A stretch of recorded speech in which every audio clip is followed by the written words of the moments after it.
I'm Heather Lockett, and this is Lasting Conversations. I'm with Sheri Smith today. Hi, Sheri. Hi. Sheri is part of Inspire Mental Health Services. She is a co-host of her own podcast called Let's Be Real with her friend and colleague, Tara Wells. Both are LCSW clinical social workers, and their goal and one of the many aims that they have in their conversations is positive changes on how we do mental health. And Sheri's also a mom and a local here. So hi, welcome to the show. Thank you. Thank you for having me. Well, so let's see. We were just chatting about where to begin, and we're sort of in an interesting time for all of us where there's a lot of emotion up. There's a lot of weather up. Fort Lauderdale apparently is flooded. You know, there's all kinds of things that are stirring our individuated pots, if you will, stirring the pot. Oh, yes. And so from your perspective, especially as a mental health professional, what kind of tools and tricks do you, I won't even say tricks, but you know what I mean, tools to enhance people who are coming in feeling a little straggled and bedraggled? And I'll go ahead and just throw out, because the other thing that we talked about when I was on your show is how even the helpers need help. Yes. You know, we certainly know that firefighters and policemen, everybody needs help from those types of jobs. But people who are in the mental health field, people who are teachers, people who are gurus, people who are leaders, our leaders need some assistance. Right. When things are on personal levels or professional levels, they need a little helping hand. Absolutely. So, right. So like at the end of the day, right, when you have all these stories in your head, right. I mean, they're real people stories. It's not like watching a movie all day, but it's real, raw emotion. And at the end of the day, sometimes we have to ask ourselves, at least for me, how much of that was mine and how much of that was theirs. Because sometimes I find, like for myself, that when you're in a conversation with a client that is having a situation that you've either been in with before, or you start to recognize something about yourself in that, it's hard to separate that. So, I mean, that's what we're taught to do. We're taught to notice and separate. But sometimes it's really challenging to be able to say, hey, you know what, this is not about me. But by the way, I do that too, right? But on the side, it kind of is. So thank you, client, for bringing up all my own stuff. Right. And for letting me say, hey, you know what? I've been telling all these people to do this, and I'm not even listening to my own advice. Right. So that's when for me in particular, that I learned that, hey, I really need to go talk to somebody, because some of this stuff is bleeding over into me, and also a reminder of, hey, I need to check myself too. So, because I think there's a different expectation for a therapist than there is for a firefighter or a policeman, right? People know that that's a stressful job. They know that's really hard, and that they should be getting somebody to talk to. When you think about a therapist, a lot of times people say, you should just have it together, right? You should just have it together. What do you need a therapist for? Or if you have things wrong in your personal life, people think like, hey, you're a therapist. Shouldn't you know what to do? Yeah. I definitely have done that. I've felt that. So we have this kind of a collective guilt almost of why don't I have my own stuff together, especially if you're in a helping type of a field. Right. But I will own that I have done that. I've pedestaled. It's a pedestal that we put. So we're reaching out for help. And so we're thinking, well, if you don't have your stuff together, how am I going to have my stuff together? Right. So we can kind of rabbit hole that.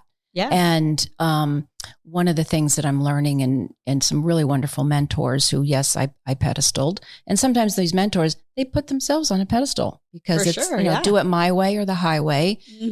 So it can become its own, I usually use an F word, but its own mess-uppery. It can kind of create this odd cycle, if you will. But going back to what you were just saying is we all put our pants on the same way. And it is an interesting thing to recognize, oh, yeah, I'm a human too. And yes, my therapist or my teacher or my whoever is also human. Right. And so there could be pearls of amazing wisdom, all the while they're having a badass day themselves. Right. But I take that back to us because everything comes back to between me and me or between you and you. Right. Absolutely. Yeah. And I'm sure you find that, and that's part of your practice is bringing people back to their own self. Right. Well, and, I do notice that we talked about this in one of our podcasts about what people want from a therapist and what they don't, right? Right. They don't want you telling them all about your stuff, That's right? Of course, right? That's not what they're there for. I'm sure there are shows, and maybe you guys have talked about it, where the therapist is literally going, "Oh, right." The therapist is crying. That is not. That's not okay, right?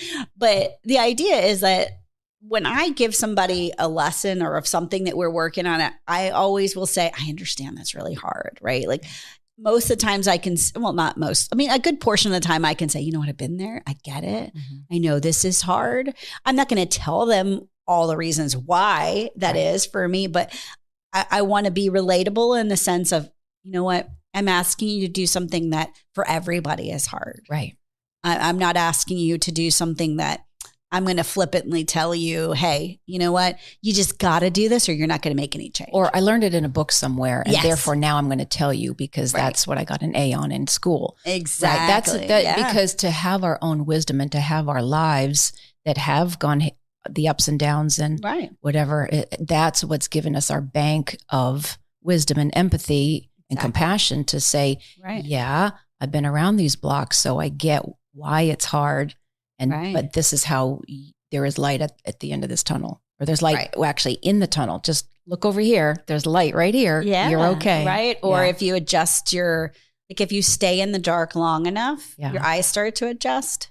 Right. And you can see things a little clearer if you just sit and focus for a minute. Right. If I am in a dark room, eventually my eyes are going to focus enough to find what little light might be in there. If you're in a black, dark, there ain't nothing coming in, that's different, right? We want to get out of that. That's right. But noticing that there is light somewhere in that room, enough for your eyes to start to pick it up. I love that. That's a really, really handy thing to consider. And do you incorporate breath work or other? Always, yes. Yeah. So go ahead and talk about that a little bit. Well, I think that I deal with a lot of people who have trauma, but I also, all of those same people, most of them, because I deal with a lot of veterans, and they have a lot of chronic pain, right? So when I'm using the breath, I'm using it for the purpose of bringing relaxation, but I think that people don't realize how much your body tenses, and all of that tension and anxiety in your body starts to erode your muscles and everything else, right? We all get that to a certain extent. Right. But when they sit there and do the breath, they realize that, my shoulders were in my head. Like they were literally at my ears.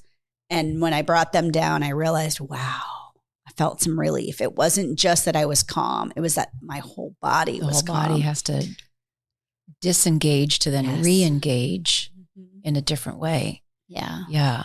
So what are some of the positive changes on how we do mental health? Because that's one of the things and coming onto this show, that there are different ways. There's a new, that word boundary, I don't know if boundaries are coming up. That could be part of one of the things that you were talking about in terms of making decisions, but even how and in what format therapies, the choices of all kinds of different therapies are available. So when you guys are doing your show, what is it that you're bringing something forward to the universe?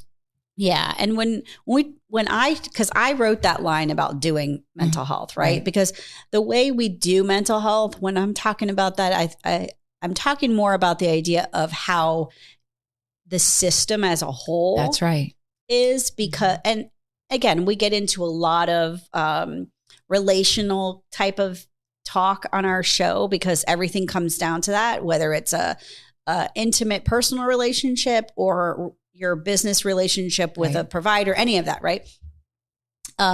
So if we change the way, and you and I have talked about this before, like this disruptor idea that things are not working the way they are. Yes, there's huge differences and huge changes over time, but we still have a lot of work to do in how we deal with mental health. Tara and I were talking in our show recently that there's a lot of we are in a time period where we're more aware of mental health than we've ever been. And that it's okay. And it's okay. Because the stigma, there's still some stigma, but really there's been this dark cloud of stigma, even not that long ago, 5 years less, depending on where you are. But you can see it in TV shows and stuff. So I'm going to go to a psychiatrist. What do you mean? Who needs that? So like our parents would have grown up with a huge stigma of reaching out for help, let alone mental health help. Yeah. Yeah. But we're also, so when I say do mental health, we're also at a point where we are more aware and more people are going to therapy, but we're also more messed up than we've probably ever been. And I don't know, that's not because of the awareness, but I think more people are learning about it in a very simple way, like going on Google and seeing everything on Instagram and all these other places, right? But then not actually knowing what to do with it. I see. Okay. And I think that we need to like focus more on, okay, we know about this. Great. Now what do we do about it? Right? Because it's like when you get a diagnosis, when they say there's nothing you can do about it. Well, damn, why did you give it to me? Right? Well, because there's always something, even if I don't want to rabbit hole the whole medical profession, but literally totally that is no longer a good, think about that word. It's no longer a good sentence to give somebody because you are sentencing somebody with that word. Absolutely. Right? Again, that's a whole different show, but within your context, keep going. Right. Well, it's the idea that, so we know what's going on. Right. We know I found out I'm bipolar and now what do I do about that? Right. Right. That is not a sentencing. Right. Right. It's just a point of, okay, here's a direction we're going to go in. Right. Now I know where I need to go. And then there's a lot of other things going on in the world that I think that if we would, we keep saying everything is mental health. We have to fix the mental health, or we have to get rid of this, or we have to get rid of this, but putting that they all go together. They all go together. And if we don't fix one, we can't fix the other. So I think that's, if you're going to let mental health be an issue or a reason, then let's figure out, okay, are you going to take it seriously? Are we going to do something for real with this? Or are we just going to say, you go deal with a psychiatrist and that's it? Right? Because there's way more than just that. We have to be this full team of how do we deal with this? It's a huge team. Yeah. And one of the things, I always add the W to holistic.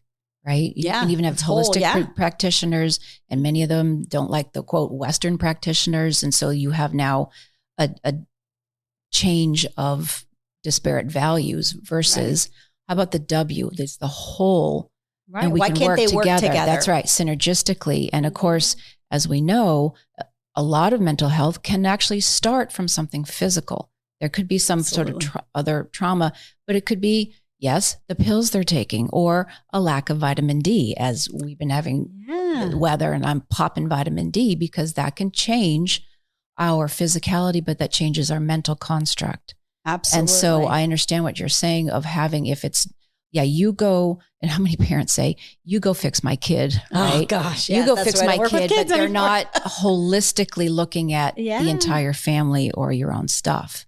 So if you look at the whole picture, right, mentally, physically, et cetera, et cetera. Exactly. And that's why, as I love the name of your show, right? Like it is a lasting conversation. This is a conversation that is going to last for the end till the end of time, right? How do we all come together? We don't all have to agree on something. That's right. Right? Because there's not one perfect way to parent. There's not one perfect way to do anything, right? Mm-hmm. It's that we all have to understand that it's not just the therapist that's going to fix them. It's not just the family that's going to fix them. It's not just the legislature or whatever. Or a government. Right. It's a combination of all of it. We can't say, if you take this away, that now I can't do this, right? But okay, so if I take this away, I'm speaking of guns, and I apologize, but if you take that one thing away, not everything, right? That one item that's causing a problem. Does that mean I'm taking everything away from you? No, I'm recognizing this particular thing is a problem. So I'm going to make it harder to get it.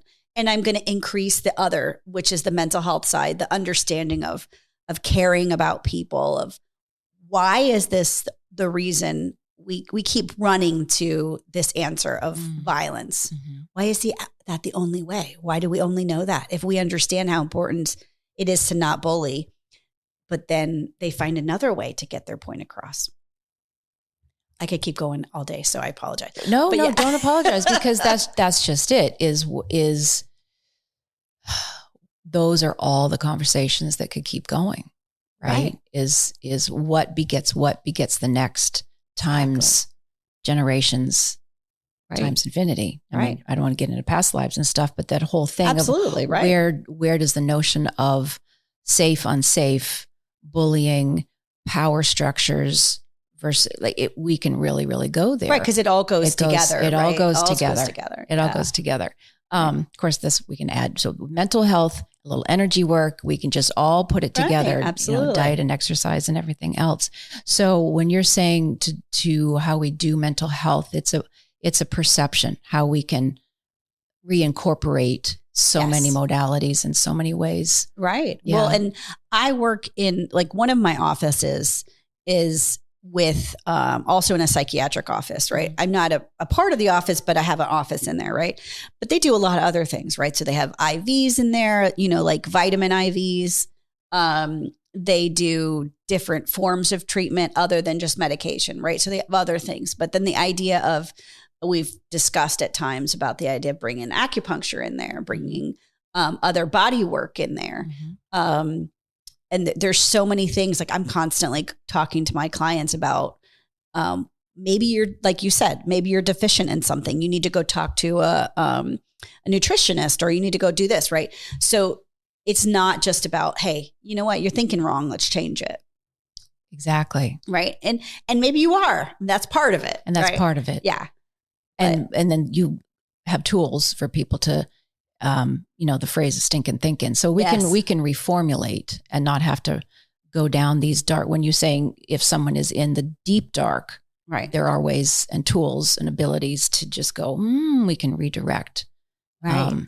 And just look at a cloud or listen to a bird or go to nature. We've had many guests talk about nature. Absolutely. Just to step out of your house, of your car, whatever the other thing is, and to look at a bird or look at a child or do something silly, right? Change your viewpoint. Change your viewpoint for a little bit. Mm-hmm. Now, the other thing, as you were talking about these offices, so once upon a time, I was going to open a whole center. We were going to have all these different areas combining. Love it. Maybe that will still happen, or somebody else will do that. One of those areas has to do with outlet. So if art, creativity, or physical movement, sports, dance, whatever these physical passions, but that's the outlet to get it out of our head and move our body and things like that. And having art and color and music, to play music, to listen to music.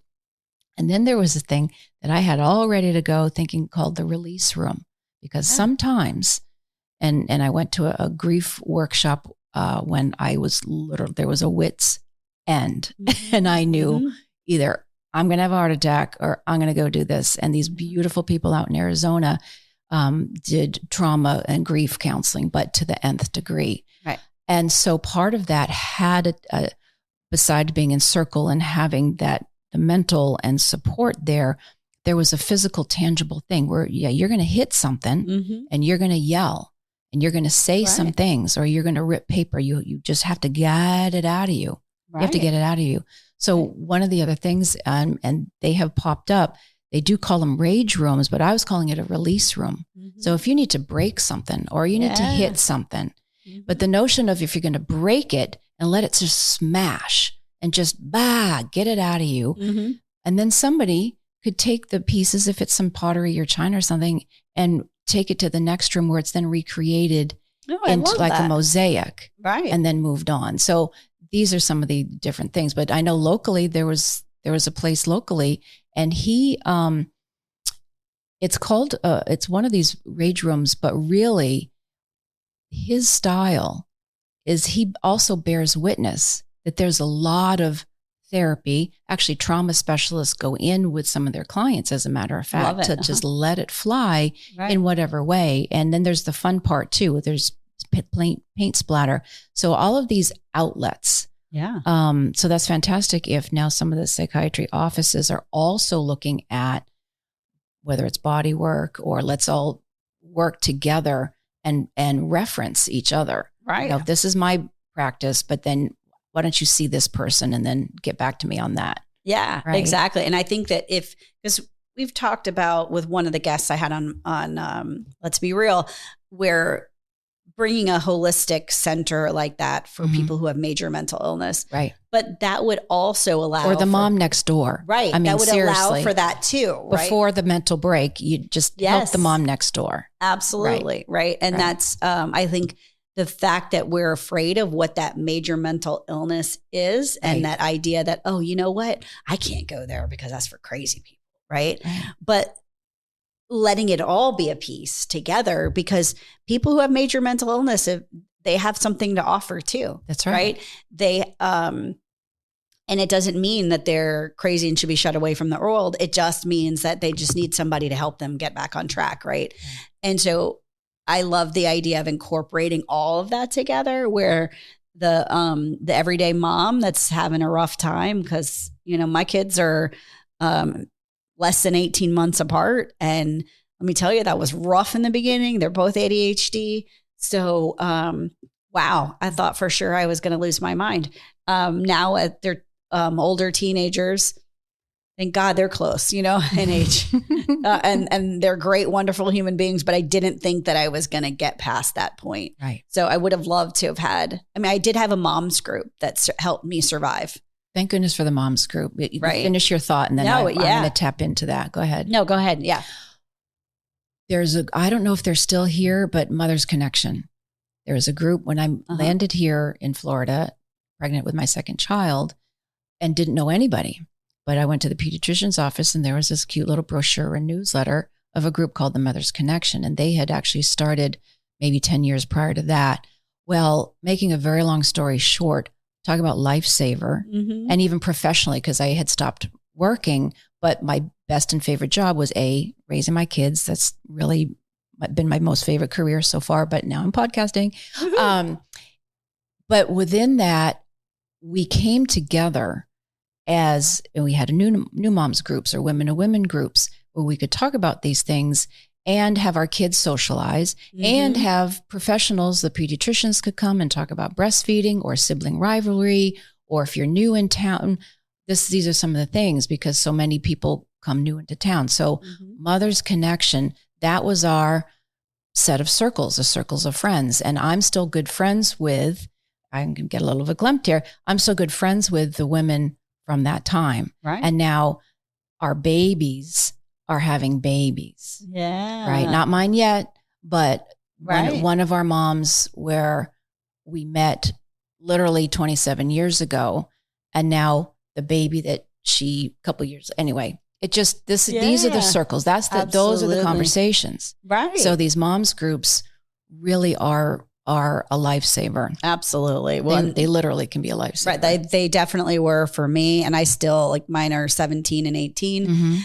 And I still am part of, I mean, I don't go to the groups anymore, but I do have them as I know they're there for me. We talk about now the things of going to college and things of all that kind of stuff. And they're a major support. And honestly, if I didn't have those people in my life at that point, I mean, I guess I would have gotten through it, but I wouldn't have thrived, or maybe it wouldn't have been as fun, or for sure, exactly. And which, of course, the kids are always watching and participating. Right. So where's the fun, and if they can see that there's camaraderie and that sense of socialization. Right.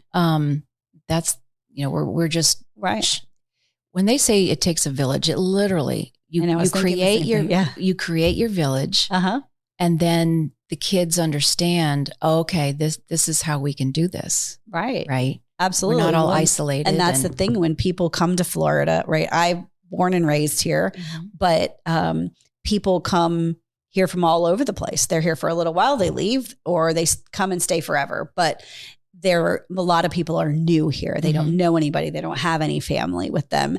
And it's so important to have that connection of family. I was very lucky. My mom, who's still alive, thank God, was very instrumental in helping me with my kids, but I couldn't imagine not having that. But that group of women, we were there for each other. Our kids knew, we knew that on that day we had somebody to watch our kids, like you said. And we could just go and vent and sometimes drool on the couch together. Right. And we knew our kids were going to be safe. Right. Right. And we allowed for community. And I think that's part of the problem is that you have with mental health is you have your therapist over here by herself.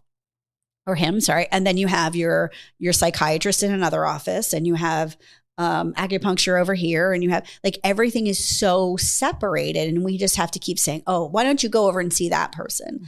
But bringing it all together and having more of a community of we all work together, right? Like one of my first jobs, it was a multidisciplinary team that you were a part of, and that part I miss. I miss having that weekly discussion of, hey, this person's doing this way. What are you working on with them? What are you, so that now that I'm in private practice is harder because I don't have that connection that I would like to see more of. Well, as you're talking, I'm just going to go ahead and lob this out there because one of my next guests is a musician and a beautiful, beautiful singer. And her main profession has been in music therapy. Oh, I love it. Right? Yeah. Like clinical master's level music therapy. So we were just talking the other day about this and somehow that there's a nuance. There's playing music and getting people in a room together and getting kids engaged. And then there's being very specific to autism or Alzheimer's or whatever genre or trauma, mental health. And there are different avenues of engagement. It's very, very specific. So one reason I'm bringing this up is insurance companies, if you could please pay attention and understand the importance of the whole package of what people really, really need.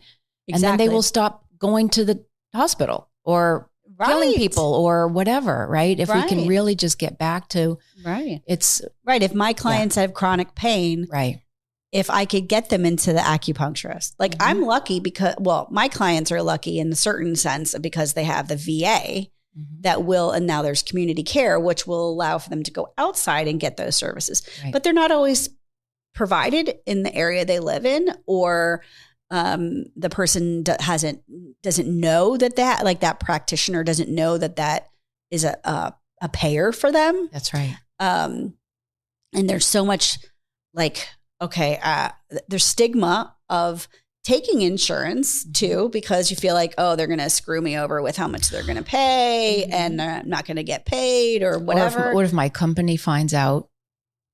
Right. Right. Yeah, exactly. That's right. Yeah. So there's stigma on both sides, right?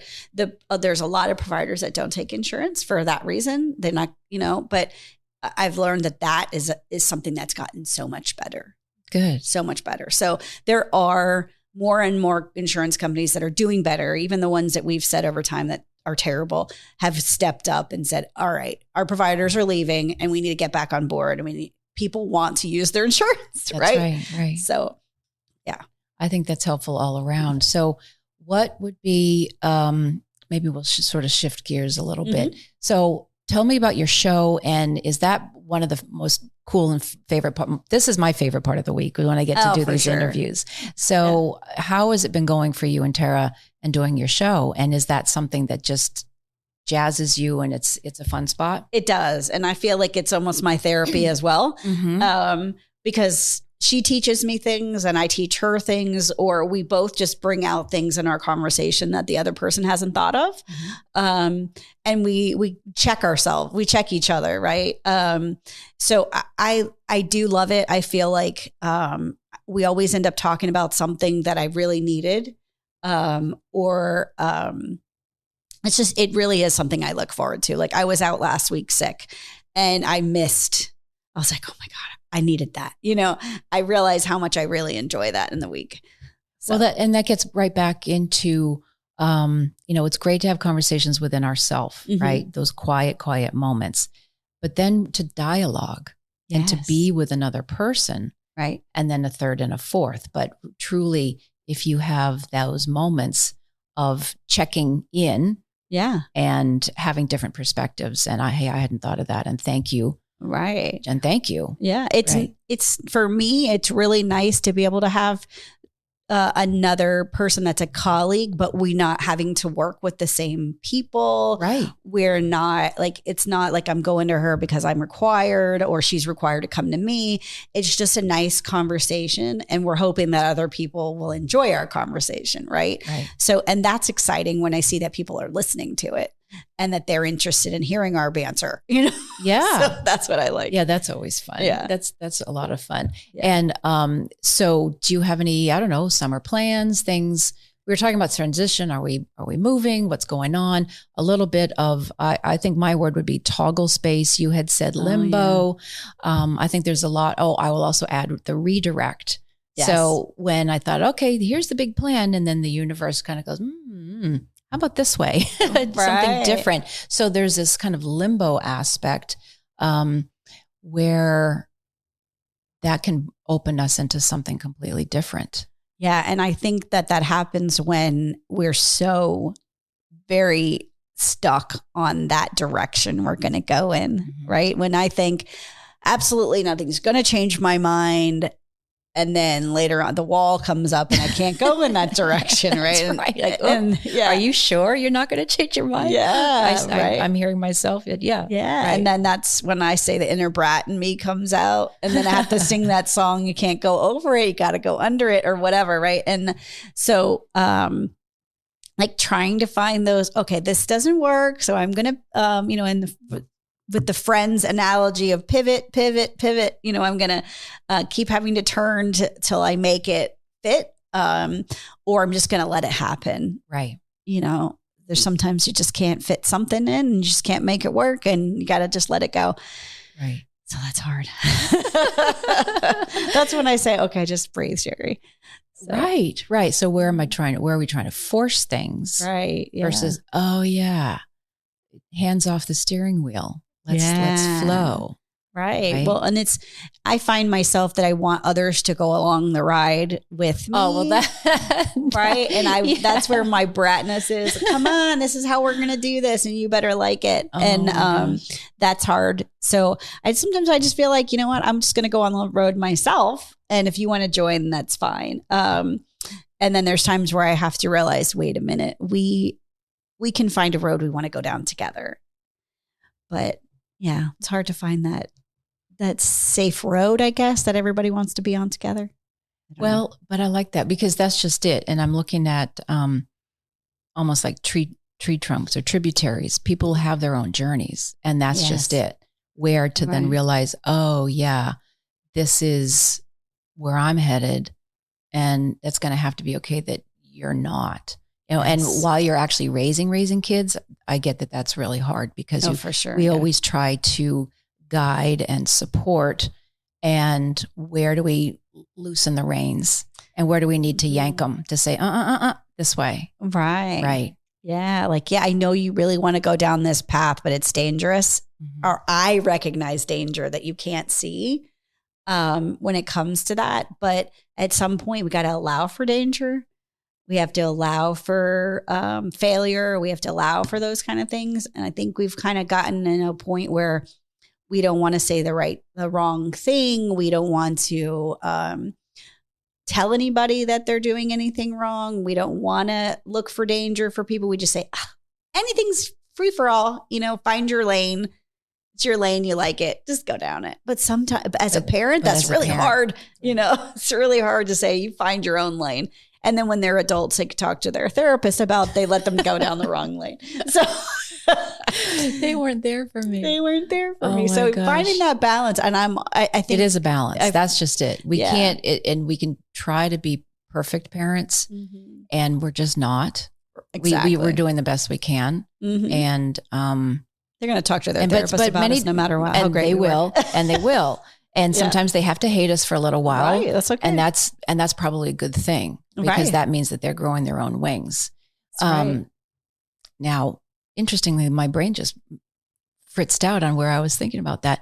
I think it just has to do with, the whole roots and wings, because we also know on the flip side, the parents that aren't there Yes. And there are zero boundaries, right? And nor consequences or any of that. Right. And so the flailing around, and you witness that in your practice. Oh, absolutely. And where's the balance between the helicopter control freak parent versus the whatever you want? Right. If we got free range parenting, and then you got we got the cage and the helicopter, right? So I think that's where, like, everything I usually say to my clients comes back to that word balance, is that, nothing's a problem until it's a problem, right? So if I feel like I'm the carefree, everybody get to do whatever they want parent, is not a problem when it's working. When it's not working is when everybody just has total disrespect for everybody and runs free, right? But learning that there has to be a balance in the house or in life, that there's rules. Some are meant to be broken and some are hard and fast, right? Right. So learning to have respect for others and life in general. And I think that's where we kind of gone wrong. Maybe, I don't know, is that we need to have more respect for people and life, and less of an individual, like, don't say I'm wrong because I want this. Right. Yeah, you can want something, but everybody doesn't have to be okay with it. So that, I think, is the hard thing.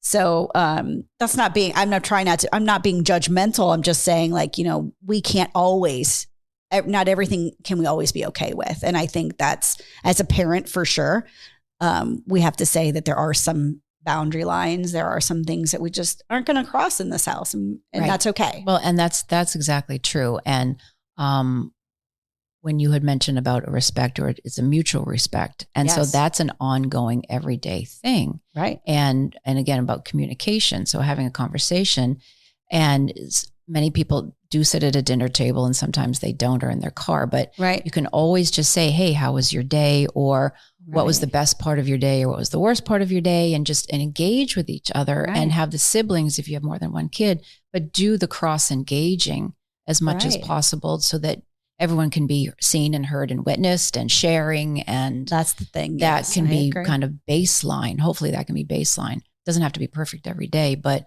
at least that's baseline of, we all have something to say. We've all had an experience, and how are we sharing that? Right. Absolutely. I agree. And again, that's a conversation. And that's a conversation.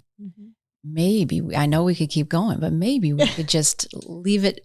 That's the good cherry on top. Yeah, I agree. Right. That's the conversation. That's the conversation. Sheri Smith, thank you so much for being here. Thank you so much for having me. And thank you, everybody, for listening. Please be sure to like, follow, review, and share this podcast. And if you'd like to be part of the conversation, send emails to podcasts@lastingconversations.com, and find us on Facebook. This is Lasting Conversations. We get to the heart of everything.